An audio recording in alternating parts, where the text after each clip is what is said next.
Assalamualaikum warahmatullahi wabarakatuh. Kali ini kita akan membahas sistem jaringan pipa ya. Sistem jaringan pipa digunakan untuk transformasi sebuah fluida, entah itu dibuat untuk membangkitkan sebuah tenaga listrik atau hanya sekedar untuk transportasi atau suplai air atau fluida cair lah ya.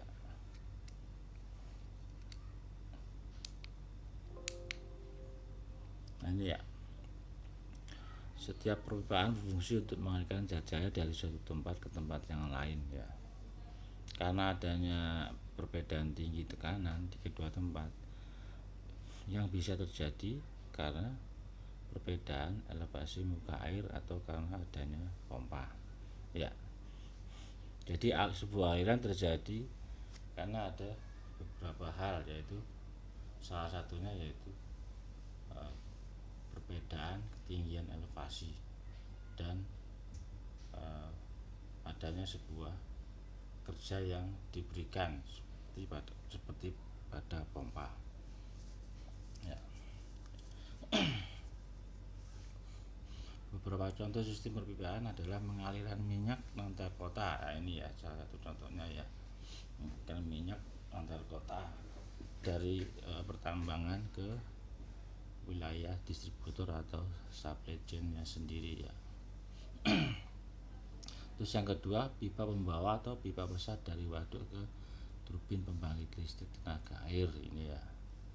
Kalau ini ditimbulkan karena adanya beda elevasi ketinggian ya. Terus yang ketiga, jaringan air umum di perkotaan, PDAM ya.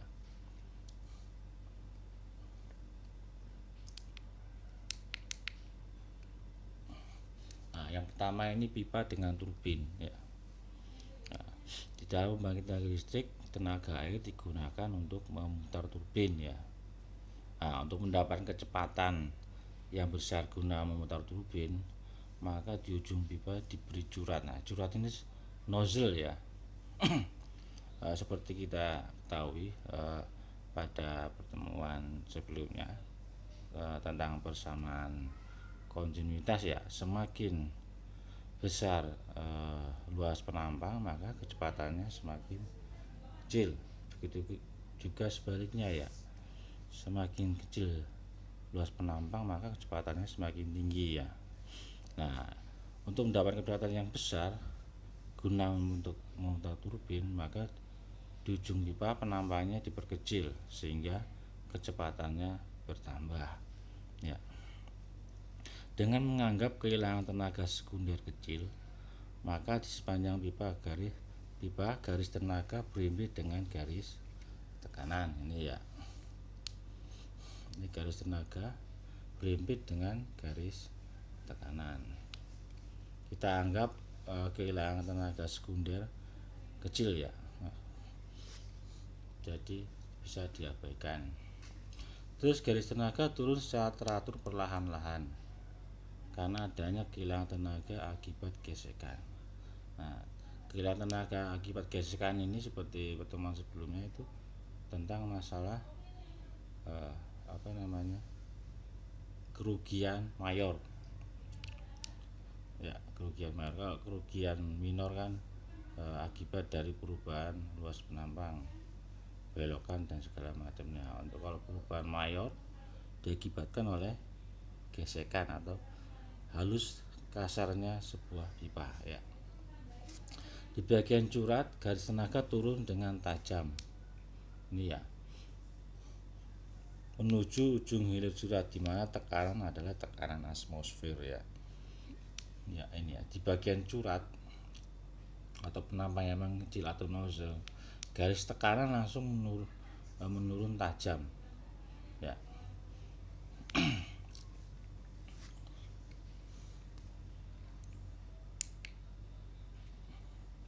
Ini ya, dengan menganggap kehilangan tenaga sekunder atau kerugian minor diabaikan, tinggi tekanan efektif H adalah sama dengan tinggi statis. Jadi H sama dengan tinggi statis dikurangi kehilangan tenaga akibat gesekan. Ya.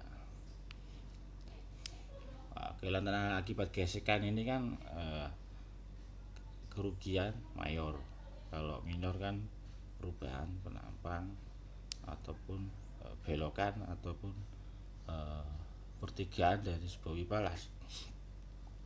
Jadi tinggi tekanan efektif adalah tinggi statis dikurangi kerugian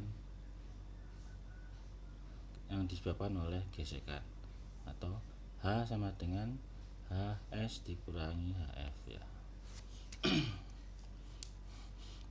Kehilangan tenaga HF diberikan oleh persamaan Darcy-Weisbach, yaitu HF sama dengan F kali L per D kali V kuadrat dibagi 2G ya, dimana V sama dengan Q dibagi A. V itu kecepatan aliran, Q itu debit aliran, A itu luas penampang ya. Luas penampang sama dengan 1/4 pi D kuadrat. Jadi ini luas penampang dari sebuah pipa ya. Nah, persamaan ini kita masukkan ke HF ini ya. Jadinya 8 F L Q kuadrat dibagi G pi kuadrat D kuadrat ya. Ini persamaan untuk kerugian akibat gesekan pipa. Nah, maka tinggi tekanan efektif adalah H sama dengan HS dikurangi HF. HF nya itu ini ya, 8 FLQ kuadrat dibagi G pi kuadrat D kuadrat ya.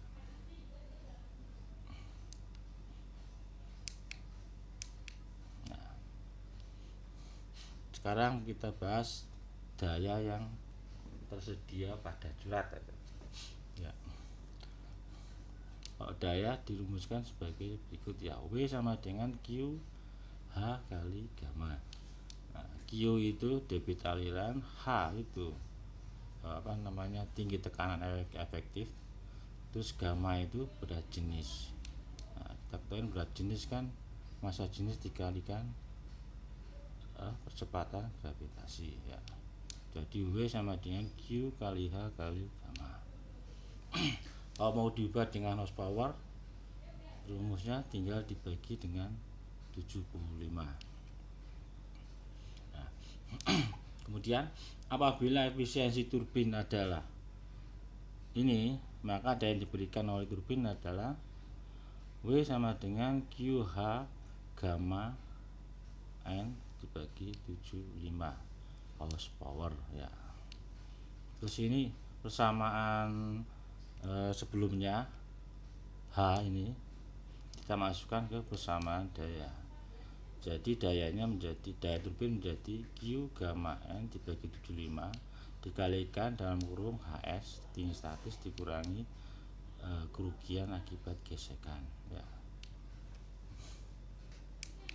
Nah, ini.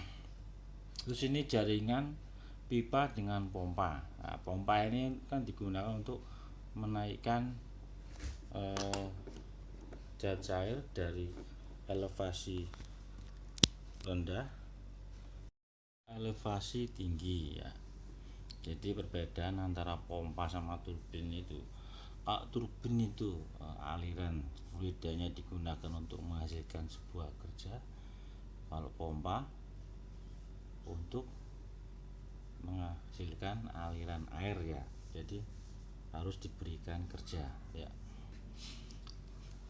Jika pompa menaikkan zat cair dari kolam satu kolam yang lain dengan selisih elevasi muka air H2 seperti gambar ya, maka daya yang digunakan oleh pompa untuk menaikkan zat cair setinggi HS ini adalah sama dengan H2 ditambah dengan kerugian akibat gesekan di pipanya ya.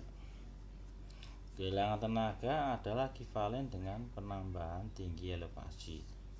Jadi efeknya sama dengan jika pompa menaikkan zat cair setinggi H. H sama dengan H2 plus HF ya. HS itu tinggi statis, HF itu kehilangan tenaga, HS dan ataupun H ya. Nah ini kehilangan terjadi pada pengalihan pipa 1 dan 2 sebesar HF1 dan HF2 ya. Nah sedangkan pada pipa 1 yang merupakan pipa isak, garis tenaga akan menurun. Kenapa? Karena tinggi tekanannya negatif ya. Sedangkan pipa 2 merupakan pipa tekan.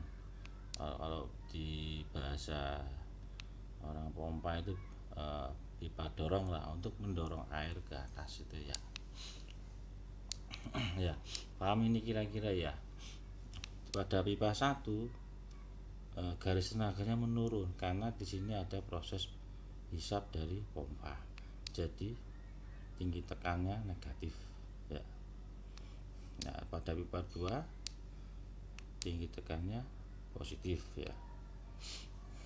Terus daya yang diperlukan pompa untuk menaikkan zat cair yaitu W sama dengan Q kali H kali gamma dibagi dengan efisiensinya ya.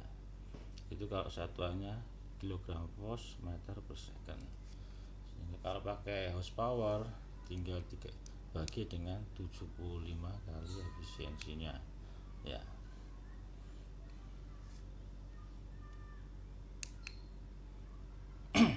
Nah ini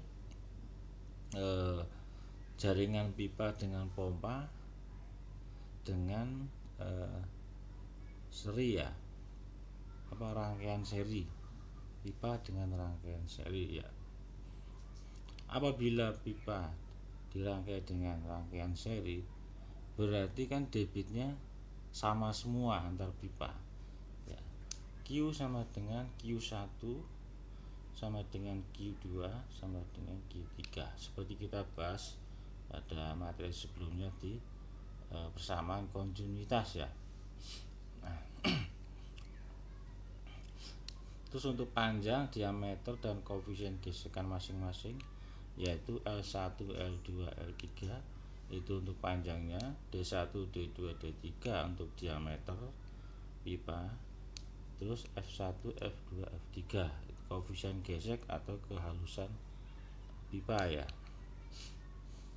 Jika beda tinggi muka air ya, beda tinggi muka air kedua kolam diketahui, maka debit akan diketahui dengan menggunakan persamaan kontinuitas dan persamaan Bernoulli ya. Ini ya, langkah pertama yang harus dilakukan adalah menggambar garis tenaga. Ini garis tenaganya ya. Garis tenaga akan menurun perlahan ya.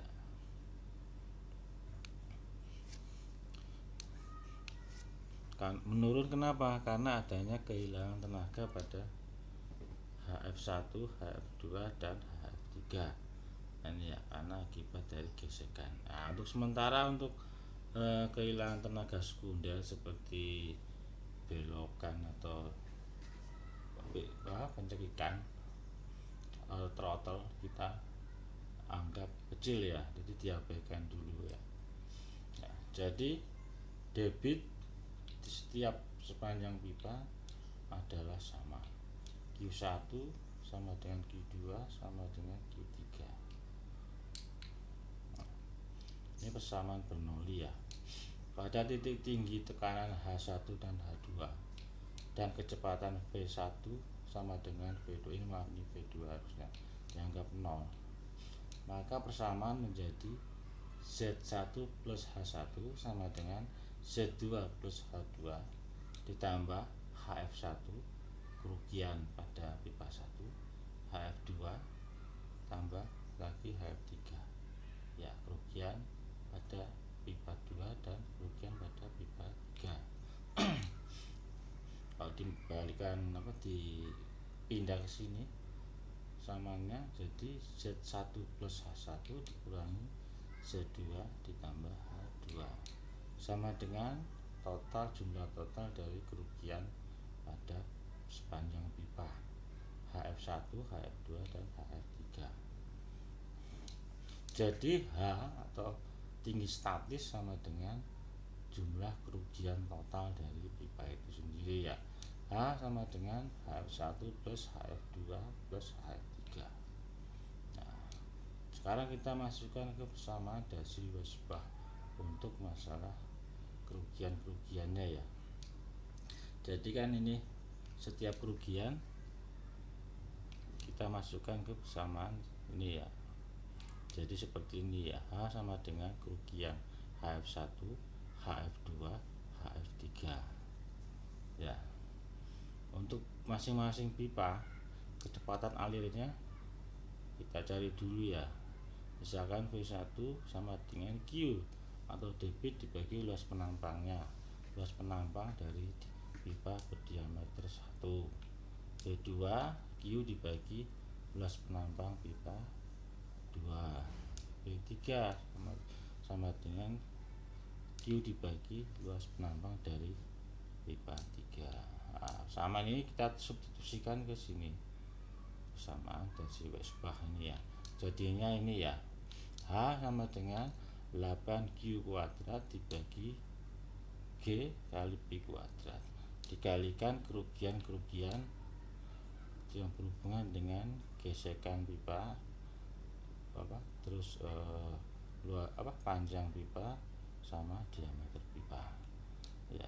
Jadi 8Q kuadrat dibagi G P kuadrat dikalikan F1 L1 dibagi D1/5 untuk pipa 1 ya, ditambah F2 L2 bagi D2/5 untuk pipa 2, terus ditambah F3 L3 dibagi D3/5 untuk pipa 3.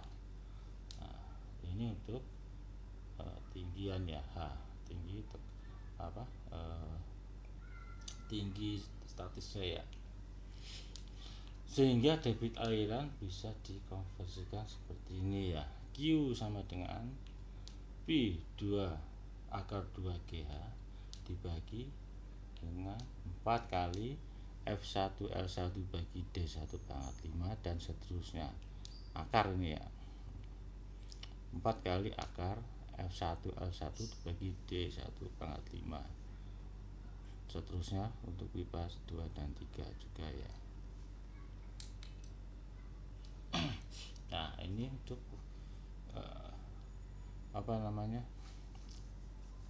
terkadang kan diameter pipa ataupun penampangnya kalau kita hitung satu persatu maka diperlukan sebuah dimensi ekuivalen lah. Kita cari dimensi yang paling panjang untuk mewakili semua dimensi pipa itu sendiri ya, seperti ini ya. L, F, D kita cari F gesekan ekuivalen, panjang pipa yang ekuivalen, terus diameter yang ekuivalen. Jadi panjang pipa seluruhnya sama dengan diameter ekuivalen pangkat 5 dibagi gesekan pangkat 5 kalikan kerugian pipa 1, pipa 2 dan pipa 3 ya. Berikut adalah pipa dengan pompa yang dihubungkan secara paralel ya. Nah, seperti kita ketahui kalau ada pipa yang paralel maka debitnya sama dengan Q sama dengan Q1 plus Q2 plus Q3. Kalau kita mengacu ke persamaan kontinuitas ya. Kalau pipa seri sebelumnya kan Q sama dengan Q1 sama dengan Q2 sama dengan Q3. Kalau untuk paralel berarti Q sama dengan Q1 ditambah Q2 ditambah Q3. Nah, kalau pipa paralel yang membedakan dari jumlah debit ya. Debitnya semakin mengecil ya antara pipa 1 dan pipa yang lainnya itu lebih kecil. Jadi ada debit total di sini ya. Nah, untuk pipa seri debitnya tetap. Tetapi untuk pipa seri digunakan untuk menaikkan tinggi tekanan ya. Jadi headnya lah, kasarnya headnya untuk menaikkan head air lebih tinggi. Nah, kalau untuk paralel biasa digunakan untuk menaikkan jumlah debit ya. Lanjut di sini. Jadi persamaan tersebut dapat ditulis dalam bentuk Q sama dengan luas penampang seperempat pi kali D1 kuadrat kali V1 ditambah D2 kuadrat V2 ditambah D3 kuadrat V3. Ini ya, dari persamaan ini kita jabarkan seperti ini ya. Terus untuk persamaan energi untuk pipa paralel, karena pipanya masing-masing nggak langsung berhubungan, berarti persamaan energinya sama.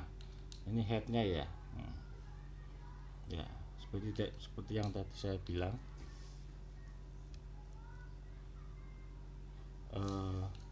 Kalau untuk paralel untuk menjaga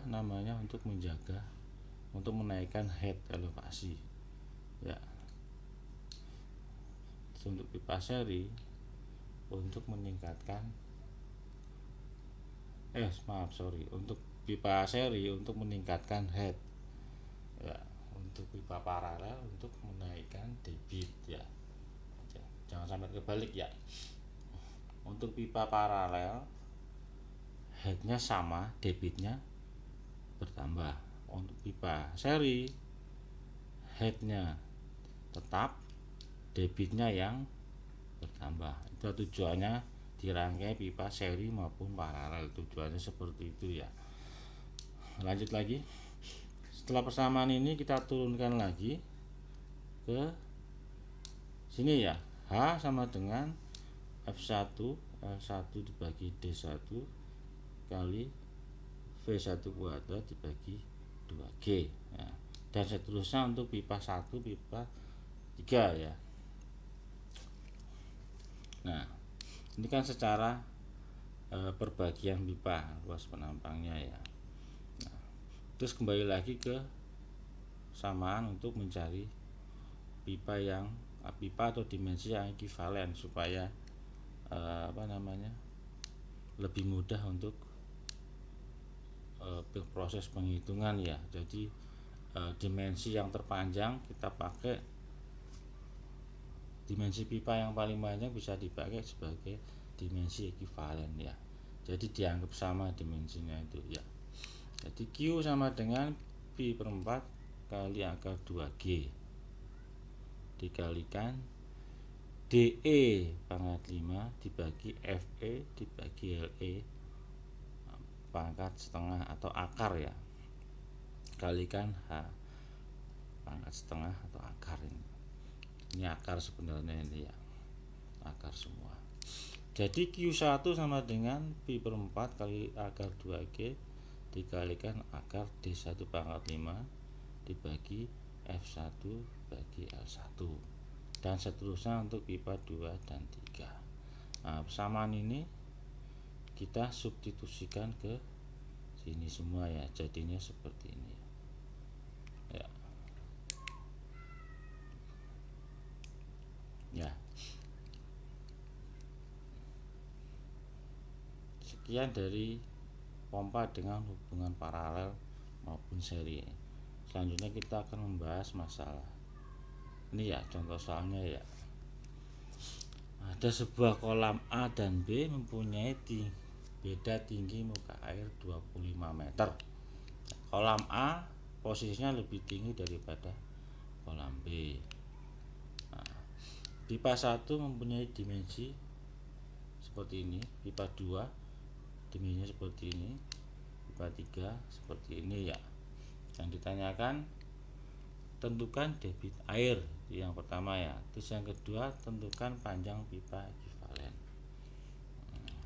Pertama-tama kita jabarkan dulu dimensinya. L1 sama dengan panjangnya 600 meter, D1 diameternya 30 inci, F1 koefisien gesekan pipanya 0,016.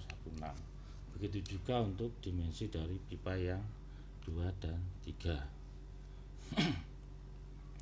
Terus untuk mencari debitnya seperti ini, kita masukkan ke persamaan pipa seri ya. A sama dengan kerugian ya. Nah, kita tinggal masukkan ke persamaan ini, jadi ketemu debitnya seperti ini. Debit tiap pipa ya. 25 sama dengan 3,08 Q1 kuadrat ditambah 13,67 Q2 kuadrat ditambah 7,95 Q3 kuadrat. Ini kurang notasi dari pipa-pipanya ya. Oh enggak, ini pipa dari keseluruhan ini, karena ini hubungannya pipa seri ya, pipa keseluruhan, maaf ya. 25 sama dengan 24,75 Q kuadrat. Jadi Q nya diketahui ya, 1,006 meter kubik per second ya. Terus tentukan panjang pipa ekivalen. Kita tinggal masukkan ke persamaan panjang pipa ekivalen. Nilai D dan nilai F disamakan dengan nilai tersebut dari pipa 1 ya. Kita asumsikan pipa 1 karena pipa 1 lebih panjang ya, jadi dianggap sama dengan pipa 1. Kita masukkan lagi ke rumus ini, jadi panjang pipa ekivalen sama dengan 4.802,76 meter ya. Mungkin itu aja dari saya tentang sistem dan jaringan pipa untuk bagian pertama ini ya. Untuk contoh soal yang lain bisa dipelajari sendiri ya. Silakan kalau ada yang bertanya. Wassalamualaikum warahmatullahi wabarakatuh.